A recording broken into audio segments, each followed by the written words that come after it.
Lechon.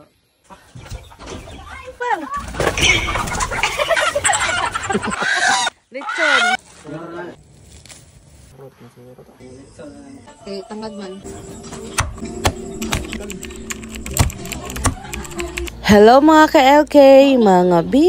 Nisa kami diri akarong adlaw sa bukid para manakop og manok pangsud-an unyang gabi. Kay nagsabot mi ni Mr. nga maglechon mi og manok pero diri na mo kuhaon og dili mi mo palit. Char. Kay unsaon naman lang ni iyang mga alaga diri sa bukid kung dili na mo kuhaan, di ba, Char? Mga alaga mo sa kadaghan. Pero bitaw oy, isa sa mga rason nga nung gabuhi mi diri og Bisayang ang manok. Kay kasagaran man gud sigara mig pamalit og Bisayang manok. Kay mas ganahan man gid mi og native chicken nga lutoon pang adobo, pang sabaw, pang gata. Kay lahi ra man gid kaayo ang lasa basta Bisayang manok. Tan-awa noon karon nagkalisod na og dakop aning isa ka buok. Tuan na nagpagukod na ang manok. Idlas kay siya oy. So mauna ni ang pilmerong try sa pagdakop aning manok. Dikat-kat pag siya sa taas, tan-awa ang nagunit sa camera wag nagkadibao. Giambakan. Nagunitan man gid ni Mr. Man ang nawangig ang camera. Dili man pud di ay sayon magdakop og manok oy pero makalingaw. Kani ikaduhang try na ni sa pagdakop sa manok, tan-awa nato og madakpan ba. Ikog man. Ikog man, ikog man.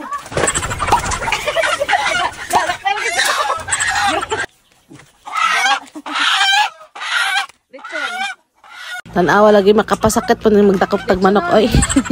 Mao na sila among mga kauban diri ang magbantay sa among mga alaga. Sa wala pa nadakpan ang manok, nagandam na daan sila og inini tubig. Samtang giihaw ang manok kami sabdirian ni Mr. manguha og mga panakot para isulod nato sa ato ang manok nga lutoon karong gabi. Nagbaktas mi diri sa tumoy kay naa diri among unang kuhaon. Naa diri gitanom ang tanglad.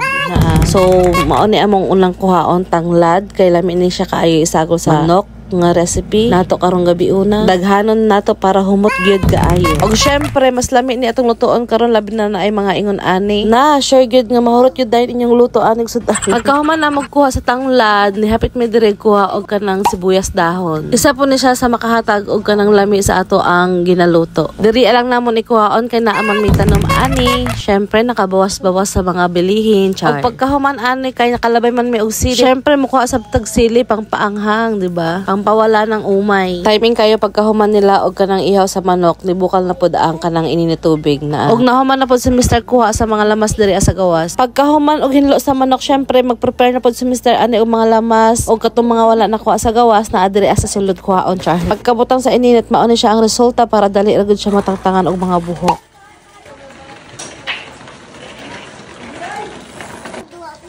Kay nahuman naman og hinlo sa manok, maon nang si Mr. Podari ready na pod sa mga panakot na iyang ibutang sa sulod sa manok. Ay ang ato ang recipe karong gabi una kay native lechon manok, Char. Naapay gikuha si Mr. nga wala nakuha nila, Char. Naapa ko ni itlog na bilin. Paminaw na ko first time namo ni nga maglechon manok nga si Mr. Gagama, Char. First time gyud ay kay wala man kabalo sa unahon pagplastar. Butangan sa daan ni siya asin no para makuot-kuot pa sa ilalom. So ing-ani lang nga proseso ang gibuhat ni Mr. no. Depende gyapon na sa inyo ha kung unsaon ninyo paglechon ang inyong mga manok nga i-prepare, diba? Kung inyong i-marinate una, pwede naman na i-marinate una kanang babaran ninyo og mga lamas ana. Kaning kang Mr. naman giasinan niya una ang manok sa sulod ug sa gawas. Ay niya isulod ning mga dahon-dahon diri og mga liso ana. Sa totoo lang mga bi, maproseso talaga ang paglechon ng manok. Kaning amo ang style gibutangan pa gyud namo ni siya og tanglad og mga dahon-dahon kay mas mulami gyud ang lasa sa ato ang lechon manok nga lutoon unya. Medyo nagkalisod pa si Mr. sulod aning tanglad atong una kay kinahanglan jud og kanang tansya-tansyahan kung gaano karami yung ilalagay natin dito sa loob ng manok. Pero in fairness sa manok nga nadakpan ha kay medyo tambok yun. Abi na kog niwang siya kay gamay siya tan-awon katong gidakop pagaina siya. Kamulo pagyapon si Mr. Butang aning mga lamas sa manok og kaning mga dahon-dahon diri isuksok ra ni unya basta matimplahan nag maayo. Maproseso gyud ang paglechon manok no.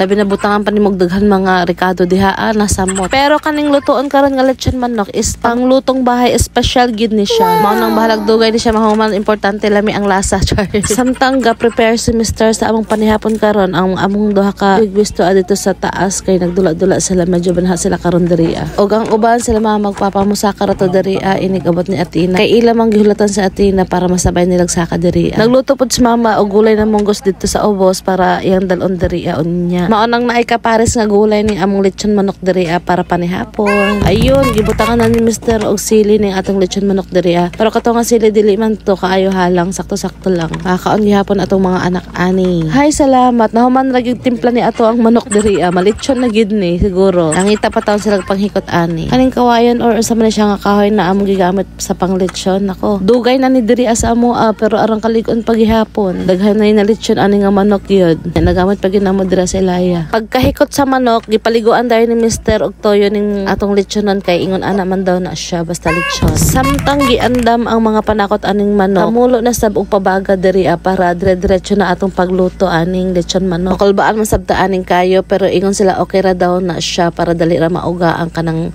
manok. Pagkahuman sa pipila ka minuto na ara ang ato ang lechon manok. Hapit na gyud siya maluto mga bi. Hindi na ako nag-timer kung ilang oras siya bago maluto. Pero ang estimate ko lagpas 1 oras siya bago naluto.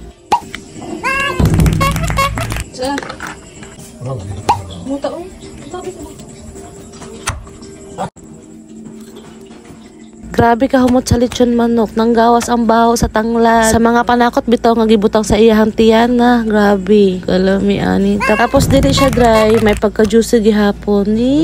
Pwede na ba ta magtukod og lechonan ani mga bi? Sinaw na arang unod sa tiyan no. Kay naluto naman mga anatan ninyo mga bi. Hanggang dito na lang po muna. Maraming salamat po sa manonood. Magla-like at mag-share nitong video namin. At kung hindi ka pa naka-follow, paki-follow na lang din po. Maraming salamat. God bless po sa ating lahat. Bye!